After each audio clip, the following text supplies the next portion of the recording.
Отлично, пистолет. Да, да. It's a mom thing. Going up right. Turn your thing out. How are you? О, супер. No, I think it's long enough.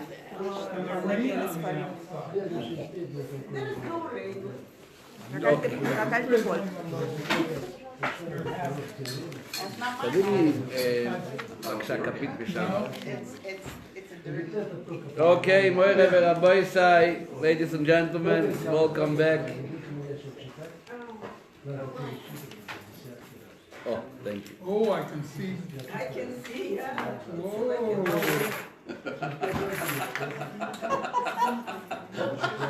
Well, you got a smile now. Please.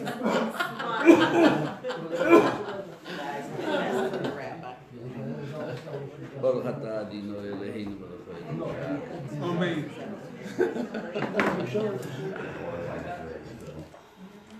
We are this week on Parshas Vayeitzei, chapter 28, verse 10, Perek Chavchet, Pasuk Yud, in the Chumashim that you have in front of you. That's on page 144. Let's close the cell phone so we don't get interrupted. This week is a story of a wedding. Allah Rab Shmuel, welcome. This week is a story of a big wedding taking place. The wedding of this big Parsha is responsible for all of us being here tonight. Because this is the story of Yaakov marrying Leah and Rachel and the birth of the 12 tribes of Israel known as the Shvatim Shiftei Ka. So I also remember last week what happened was that Yaakov fled Be'er Sheva, being that his brother Esau was looking to get rid of him, kill him. He was very upset for the blessings that he took from his father Isaac, from Yitzchak. At the same time, he was told by his parents to go find a shidduch. You know what a shidduch means? His mate, to find someone that he can be married to. And this is where we read last week that Rivka told them, and same thing it was also from Yitzchak, Leitikach isha bibnois Canaan, do not take a wife from the daughters of Canaan, rather go to Padan Aram, and you should look for a wife of the family of Lavan, your uncle. Yaakov's mom, Rivka, had a brother who lived in Padan Aram, and his name was Lavan. And Lavan had a family. Now Yaakov is making his way, and again, just like by his own mother, Rivka, where Yitzchak met her by the water, so too here they meet by the Be'er, they meet by the water, a well of water is where Yaakov is going to meet his Bashert. Bashert, you know what Bashert means? You designated one. Yeah. You assigned one. When it comes to a shidduch, you're going to end up with whoever is bashert for you. You know nothing about it. I once heard a joke, story. A young man just finished psychology school. And he goes with his master to go and meet some of the patients of that mental institution, this patient that he is going to treat eventually.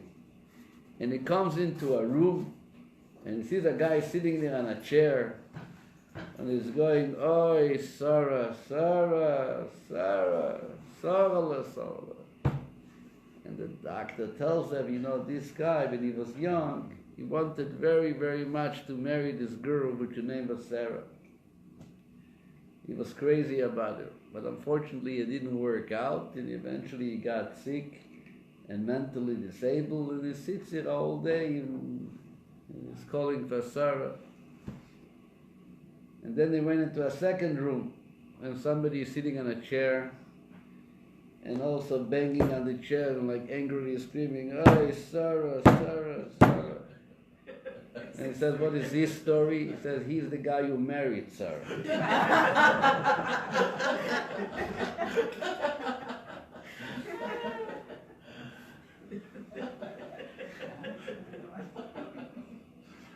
The Bashert, famous story of King Solomon, brought down in an old Medrash Tanchuma. He had a dream or a vision that his daughter is going to marry somebody which he realized this guy is very, very poor and very, very unattractive. And he was looking what to do about it, and he was hiding his daughter in a tower, a place. There is place for you, come have a seat. Right next to Luba, the chair, or next to Jerry. And he's making his way there to the tower, and he put it like in a tower, making sure that she is isolated and no one can reach out to her.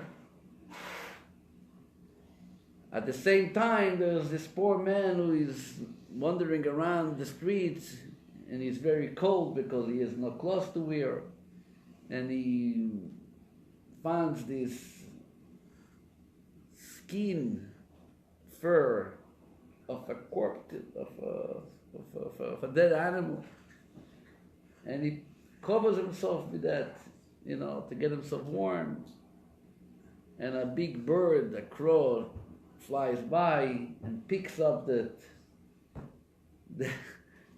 big, you know, fur skin, and flies away and drops it on the top of a tower. And there is where the girl meets him. You heard the story, famous story. And Shlomo HaMelech realized that, you know, if it's Bashert, it's Bashert. There's nothing you can do about it. Anyway, Yaakov, a very dramatic wedding is going on between Yaakov, who wants to marry one girl, and the sister Rachel, the one he meets, and Lavan, who cheats him, who tricks him, and he allows him to marry the older daughter first, Leah. This itself is a story that we discussed in the past years, I'm sure. What exactly happened here? Why did Yaakov have to go through such trouble with the Shidduch? And why is it that he wanted Rachel? After all, she was younger. Obviously, she was beautiful, but at the same time, Yaakov was a tzaddik. What does it mean? This is something which is being discussed by the commentaries. What I want to speak tonight is already a few years after they are married, and this is the time when they are having kids. So the Torah begins this Parsha, the story of how Yaakov and his wife were giving birth to children. Unfortunately, Rachel was not the one having a child. It was only Leah. Turn, please, to page 152, verse 31. This is now after Leah being married for 14 years. Right? I'm sorry, 7 years he's married with Leah, and now she still didn't have any children at that point. Then is when Rachel, the second wedding took place, and now says verse 31, Vayar Hashem kisnu Leah, Hashem saw that Leah was unloved, Vayiftach es rachmo, so he opened her womb, V'Rachel akora, but Rachel remained barren. V'atar Leah v'atelet bein, Leah conceived and bore a son, Vatikra Shmoi Reuven. And she called his name Reuven. Why did she call him Reuven? Ki omro, ki ro'o Hashem be'onyi. She said, as she declared, ro'o, Hashem had seen be'onyi, my humiliation, my sorrow, my pain. Ki ato ye'evani ishi, for now my husband will love me. So she has a child, and she says, Re'u ben, see, it's a son. And she says also, Re'u, Hashem saw, and gave me a son because Hashem looked into my sorrow. She was complaining, she was upset. And God responded to her complaint and gave her a child. Goes by a little bit of time, Vatar oit vatelet bein, and she conceived again and bore a son. This is son number 2. Vatoimer, now she made another declaration. Kishoma Hashem kisnuo onoichi, because Hashem has heard that I am unloved. Hashem heard it. Vayiten li gam ezeh, and He gave me this one also, and therefore Vatikro Shmoi Shimon, so she called him Shimon, but Shimon comes from the word Shoma, meaning she's again upset and complaining that what? That her husband does not like you yet enough. Yaakov loved Rachel, and she felt it, and she sensed it, and she was not happy about it. Naturally. So she was hoping that by having children, her husband will eventually love her, because she's the one who produces for him and brings him children, makes him into a father and builds a family. So Hashi complains that her husband is not nice to her. She was blessed with a child, right? Shimon. Not enough. She was still not happy. Her husband was still not completely expressing his attention to her. Says verse 34, Vatahar oit vatelet bein. Again she conceived and bore a son. Vatoimer, and she said, Ato apa'am ilove ishi elai. This time my husband will become attached to me. She still feels unattached. She still feels that there is something which separates them. She's the one who brings them children, but his heart is still fully with the one he loved, Rachel. So she's hoping, Rebbeinu Shlomo, give me more. Give me something that is going to get my husband, happy with me. So now God listened to her. So she said, now my husband is going to, Ilove, is going to be attached to me, or literally Ilove means also is going to escort me. Especially as Rashi brings for the Medrash, that the matriarchs were prophecies. And they knew that Yaakov is going to have 12 sons. And since Yaakov had 4 wives, he had Rachel, Leah, Bilhah, and Zilpah. So now that she gave her share of that, her share of building the family of Israel, so for sure he's not going to have any complaints. I did my part. Everybody's going to have an equal share. But not only that, 3 sons. Or like I always say, I saw once in a book explaining that as long that she had 2 sons, that Yaakov could have said, 2 hands, with the one hand take care of the Reuven, and the other hand on Shimon. 3 sons. No woman has 3 hands. Every person has. So by the 3rd son, is going to have to follow here. So what did she name them? Levi. Fine. Not enough. She's still not happy, I guess. So the Torah says on verse 35, Batar oid vatelet bein, till she conceived again, and bore a son. Vatoimer, and she said, Givaldik, apam oide es Hashem. This time, let me gratefully praise Hashem. Odeh comes from the word Todah. Let me say thank you. He gave me, like Rashi says, more than I expected. Because as I said before, 4 wives, dividing it to the 12 tribes, so each one should contribute the minimum and the maximum of 3. But now that I gave him 4, so I already went above and beyond. Now for sure, my husband is staying with me. And she said what? Oide. And she named the son, Al-Kein Karo Shmo Yehuda. That moment when she called the son Yehuda, it was such a powerful moment. As the Talmud says, no one ever said thank you until this point. She was the first one who said Todah, Oide, I acknowledge it came from Hashem.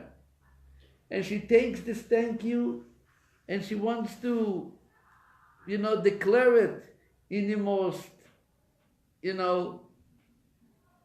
qualitative declaration. So what does she do? She names the son after the thank you.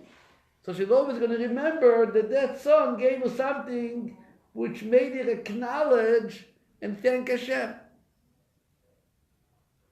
And lo and behold, what happens? What happens after that? That's it. No.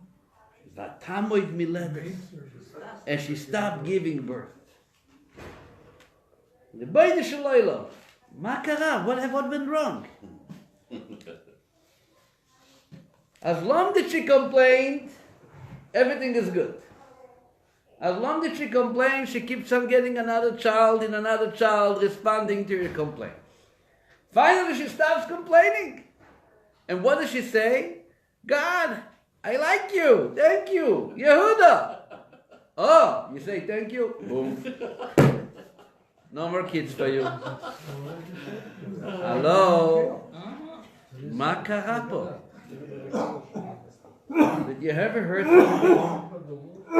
Everybody knows that when you call someone and offer him thank you for a service he did for you, you have a greater chance that he is going to do that service for you again. Because you said thank you. The one who complains, so maybe I will do it again because I can't stand against your demands. But I'm looking for the opportunity to get rid of you. I'm not interested in working with a person who never is able to express his thankfulness, his gratitude, just keeps on saying, I need more, I need more. I'm still not happy. Who wants to work with unhappy people? You get a thank you. Oh, very nice. So you recognize that I helped you. Next time you call, you're going to be helped again. This is the person who is sensitive. Someone did for him something. A thank you brings additional services. Thank you doesn't stop services. Leah is giving birth to Reuven, and she's not happy because his husband is not looking at it. God says, oh, you're not happy? Okay, take Shim. Hashem, listen to your sorrow. She's still not happy. Not happy, get lazy. Still not happy. Not happy. Oh, Baruch Hashem. Thank you, God. Thank you so much. Thank you. No more. What happens? What happens here? Vatamoid miledes. She stopped. Saying thank you is the greatest thing, which Leah had accomplished to the point that became our name till today.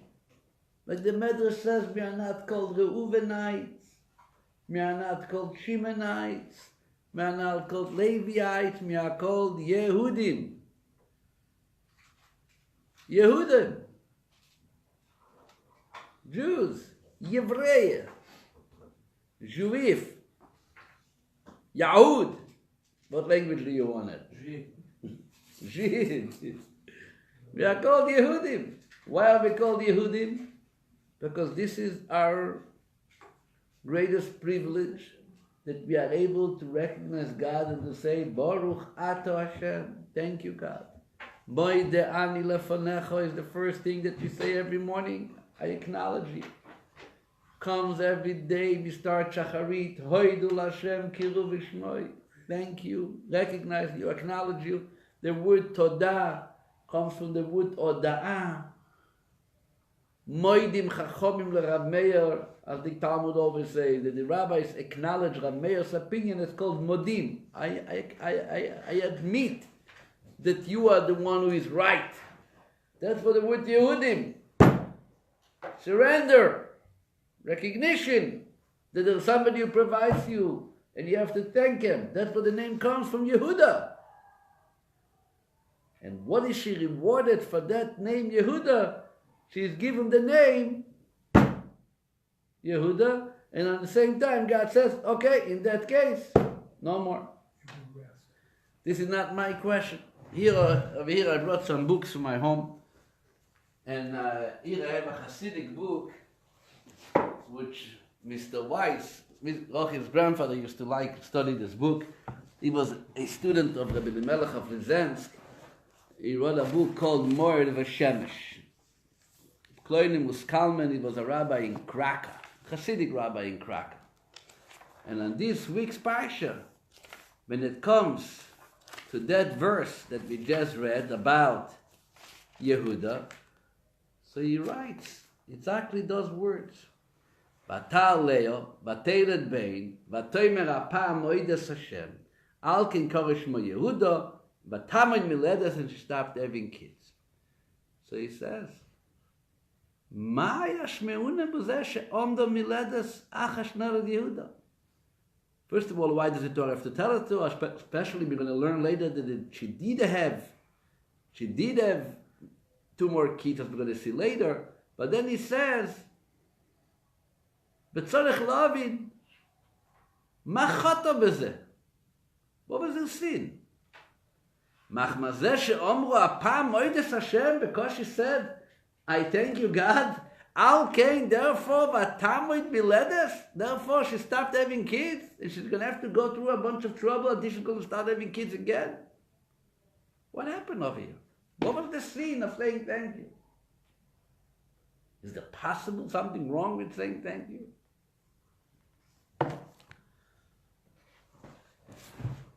In general, I know that for some of you, especially David Schneider, is not going to be here next week. Maybe some other people aren't going to be here. They're getting ready for their turkey with their, the winter Seder night. They can't wait till Pesach. They need to have an extra Seder night in between. It's too long to wait till spring, right?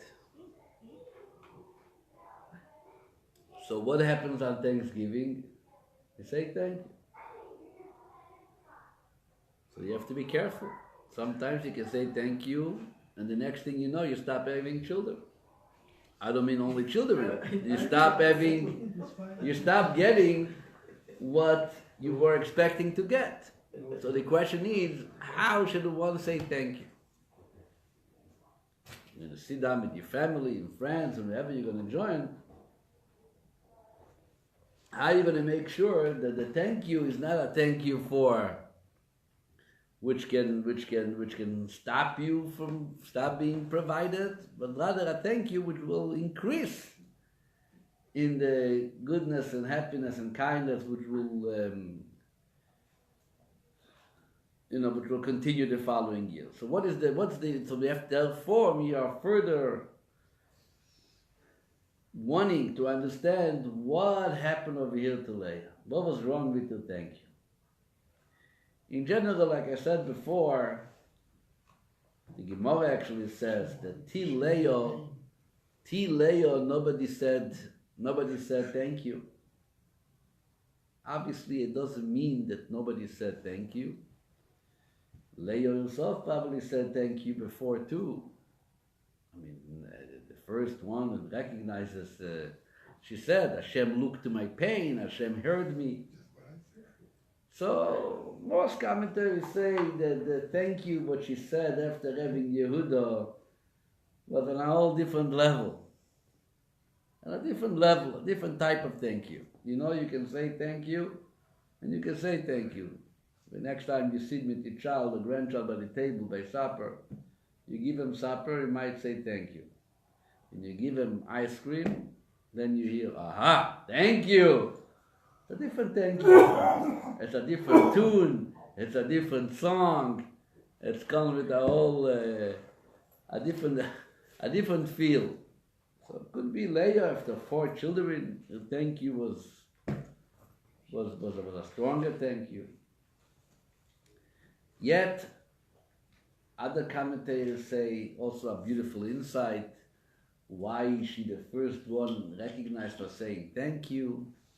And they say that usually people till that point, they also said thank you, but it was the thank you for miracles, the unusual things which happened, the surprising things which happened.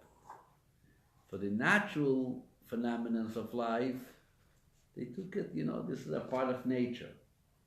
Leah giving birth, at some level, giving birth is natural. Every moment somebody gives birth. Right? Every moment somebody somewhere gives birth. So if people keep on giving birth and the babies keep on born, so you don't realize that, you have to turn your eyes up to the sky to say thank you and to acknowledge God for giving you you get the opportunity to give birth. It's like normalna. Leah, at the 4th time she's giving birth, you could assume that perhaps it became kind of natural for you. It's already normal for you to have a child. And she would take it for granted. After all, it's normal. Thank God she's healthy. She conceives. 9 months later, the baby comes out. Normal. The special thank you from Leah is the thank you which she said despite the fact that it became almost normal for her to have kids. It became for her natural to have kids. It's already a 4th child, so she could have said, it's normal. But no, she got up there and she made a special statement, she made a declaration, Apam, Oides Hashem, I'm going to thank Hashem. So that's why she was given that special, what's it called, the special recognition, as if she's the founder of the idea of thank you. But these explanations makes our question even harder. If she is so wonderfully expressing a thank you, to the point that she is recognized as somebody who gives thank you, so what happened that when she said finally thank you, she was so-called punished by stopping to giving birth? But Tamoid Milada, what can be wrong with saying thank you?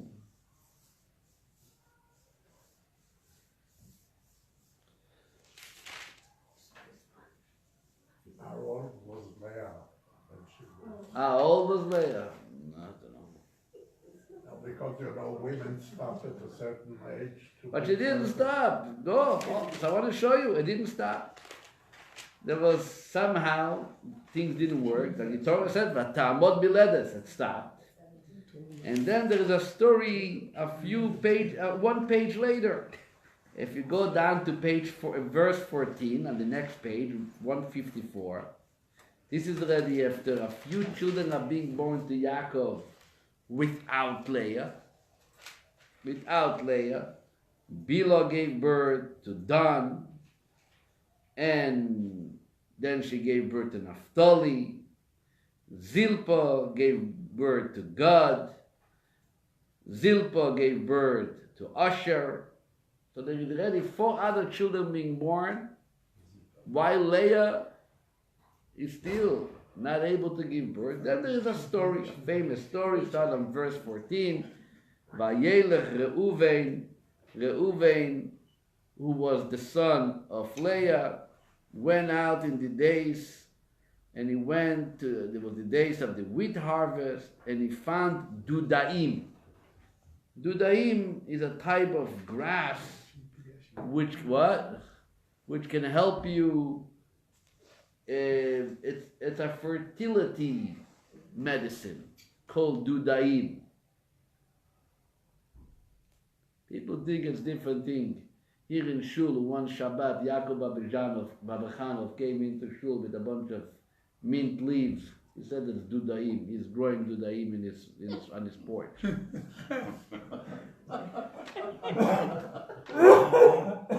Remember that he gave a Dudaim? Anything happened from that?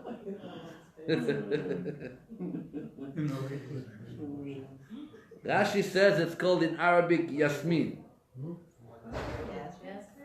Jasmine? I don't know. Don't ask me. Okay. What? You don't want to hear that. And Reuven is finding this special Daim, and he's bringing it home to Leah, his mother. Because why is he bringing it home? Because I guess he knows that Leah, his mother, is looking for fertility assistance.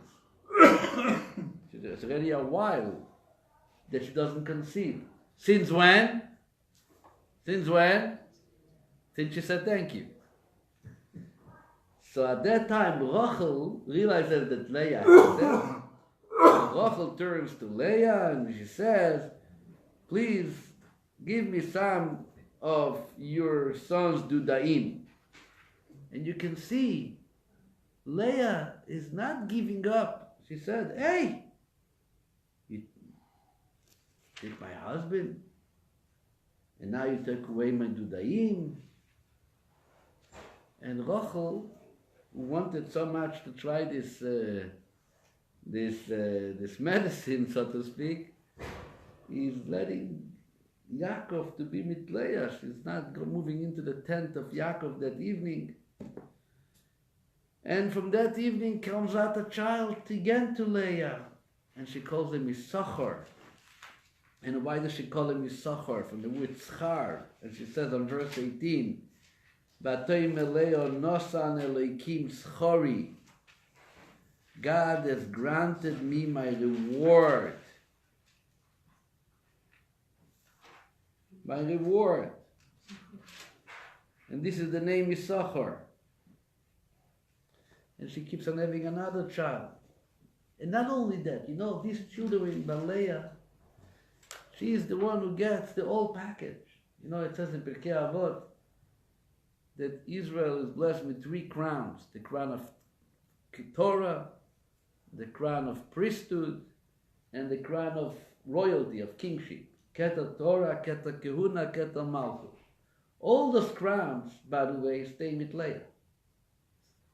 Issachar, the Torah scholar.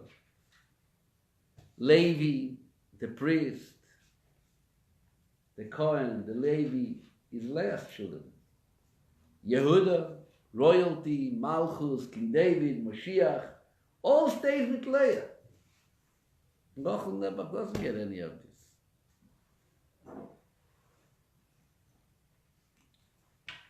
Was geschehen? I saw a beautiful insight. I learned it today the first time, written by Ibn Ezra.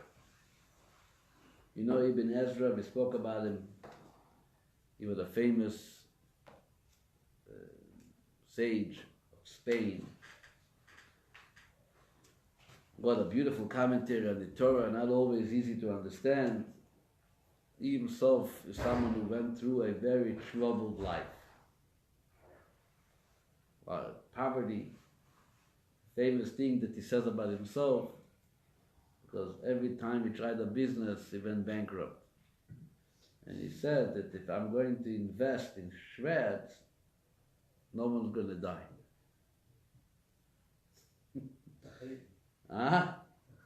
Tachrichim, no one's going to die, because that's the mazel he has. So the Eben Ezra is printed some of the Chumashim. Many of the Chumashim have the Eben Ezra commentary. And he writes just 5 words. Very, very powerful words. You want to hear what the Eben Ezra says? Rabbeinu Avraham ben Ezra. He was a composer, a singer, he had all the talents, but no mazel. But in Torah, he had mazel, because we are still studying his commentary. When it comes to Yehuda, says the Eben Ezra like this. Apam oides Hashem. I'm going to read you 3 lines. Leah says, now let me thank Hashem. What is apam? Now. What is the word pam? Now. Says the Eben Ezra. Achar sheyesh li arba banim. After he gave me 4 sons. Oide Hashem. Now I want to thank Hashem. Kiloi echmoid liois lioid. I don't desire anymore. Ki oimer. As if someone says, Oide es Hashem shenosan li kol zeh.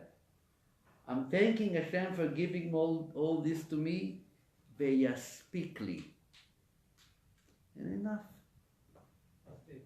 Must speak. Al Kain! Omdo Miledes. Hello? And that's why she stopped giving birth. That's why she stopped giving birth. You hear what Eben Ezra says over here? There is 2 types of thank you. There is thank you for what you gave me. And I'm looking up to you that you're going to give me more. Because everything I have and I will have depends on you. And then there is a thank you. Thank you, God. I'll speak. Thank you, but not thank you. Not God forbid, not thank you. Thank you, but 4 kids must be. You can imagine Leah. Your husband, as we see later in the Parsha, was not a big help in the house. He says, I don't say it, he says. What does he tell Lavan? That throughout the day and all the night, in the frost and in the cold and in the heat, I am preoccupied with what? With the sheep. So he says, I'm sorry, I'm not home. He was never home. He says that he's not home. I think it's a joke. Not a nice joke, but it's a joke, so at least you know it's a joke. It says that Avraham instituted Chachris, and Yitzchak instituted Mincha, and Yaakov instituted Ma'ariv, evening prayer. Why was Yaakov from all the patriarchs deciding that for evening prayers? Because once he came home at night, and his wife said, "Oh, you're home. Let's help me put the big kids to bed. Homework." He says, "Ma'ariv, I gotta go to school."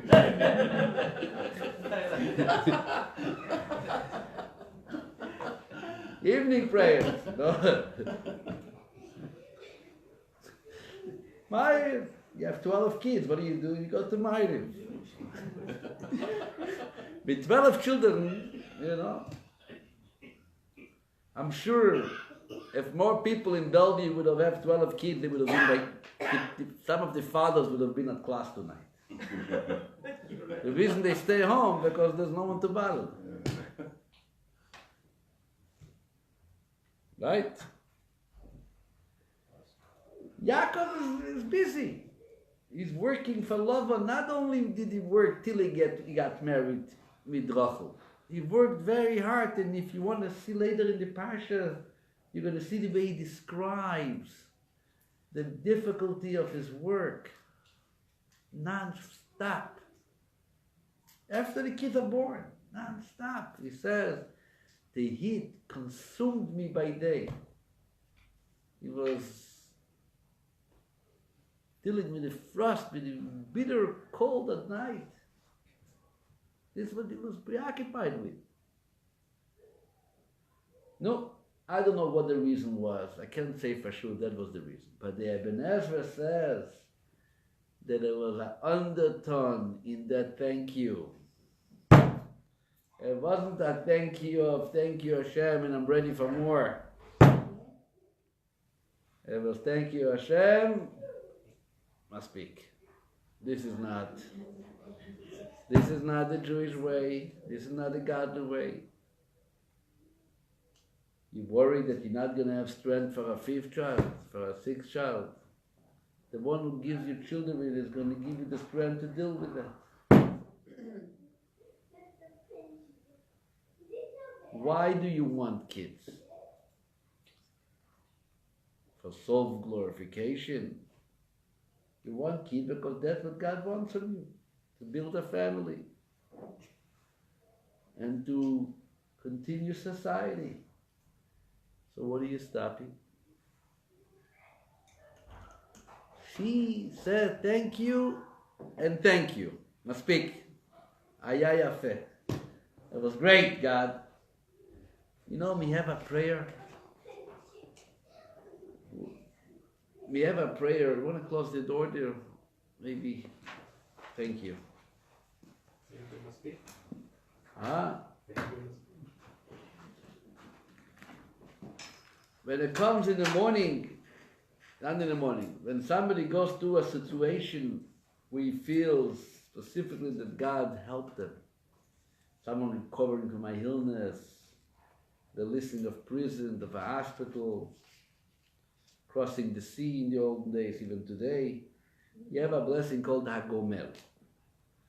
Very interesting how the blessing works. The one gets up to the Torah, usually you say it in front of a minyan, and you say, Baruch Ata Hashem Elokeinu melech haolam, blessed are you God, King of the universe, Hagomer lechayavim tovot, who has bestowed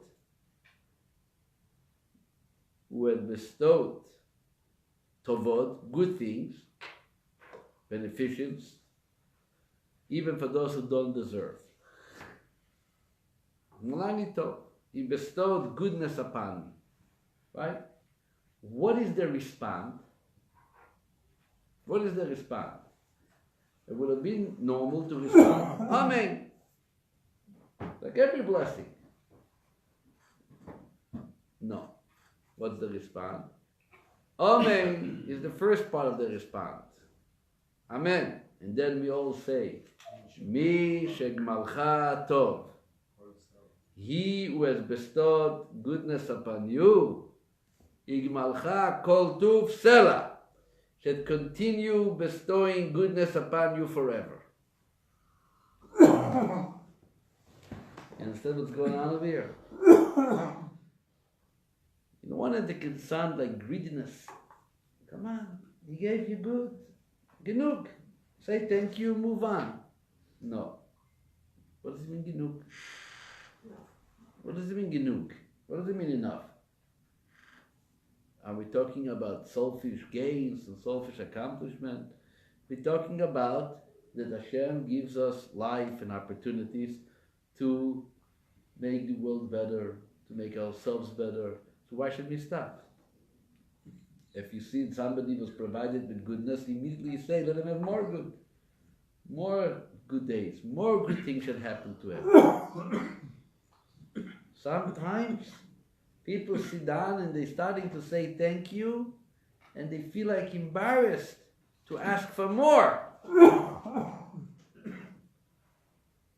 Either because they don't want more, because they think they can't handle it, or they feel like, no, I get what I need. comes this week's Parsha and she says, "Allo, don't say thank you with an attitude of maspik, enough. If you say thank you, you have to at the same time believe and acknowledge God that He can give you more and more." What did I say the story last week?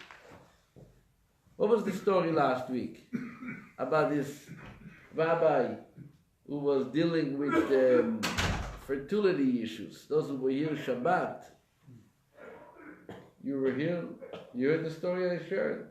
Well, not everybody was here. Actually, more people were not here than they were. You heard the story from me. You also probably left already. I will tell you the story in short again. An amazing story. And if you want, you can watch it on COL Live and see the story from the person who had experienced it.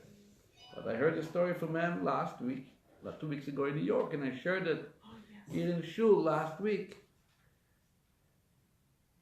An individual, which I know personally, Rabbi Yossi Sorobransky and his wife, which they did not have children many years after they were married.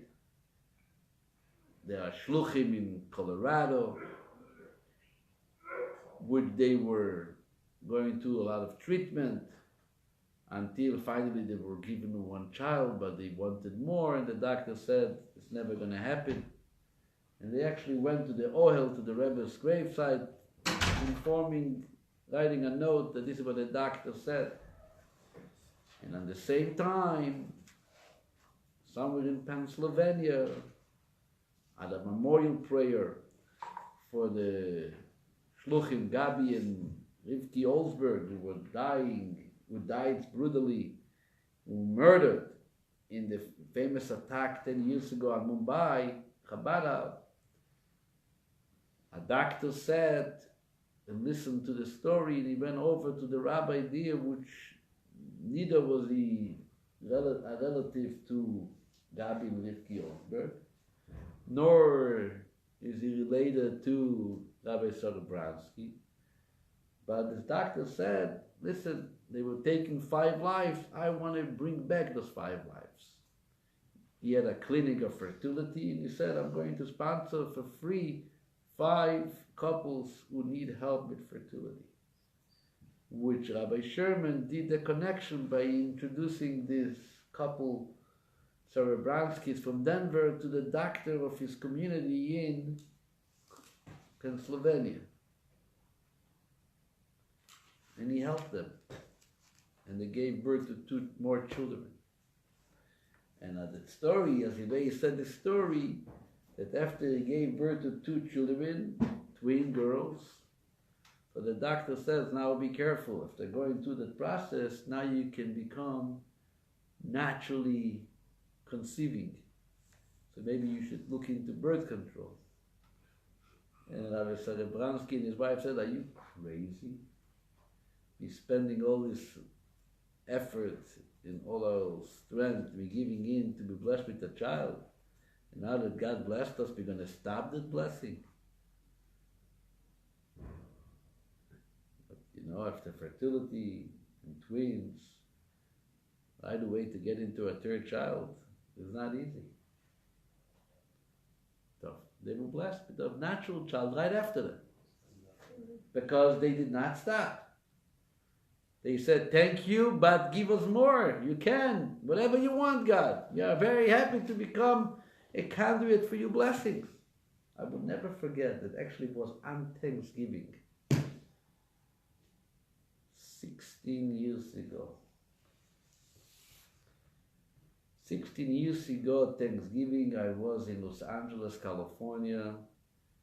Mrs. Farkash's uncle, some of you met him, Rabbi Moshe Weiss, who did not have children for 18 years from his wedding and since he was married, and he tried every type of treatment.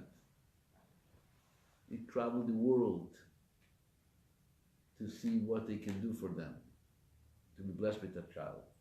Famous story, when his father went by the Rebbe in 1991, Lag BaOmer, the Rebbe gave him a blessing in honor of Rabbi Shimon Bar Yochai, and he told the Rebbe, I want a blessing from this Rabbi Shimon Bar Yochai, pointing to the Rebbe's face.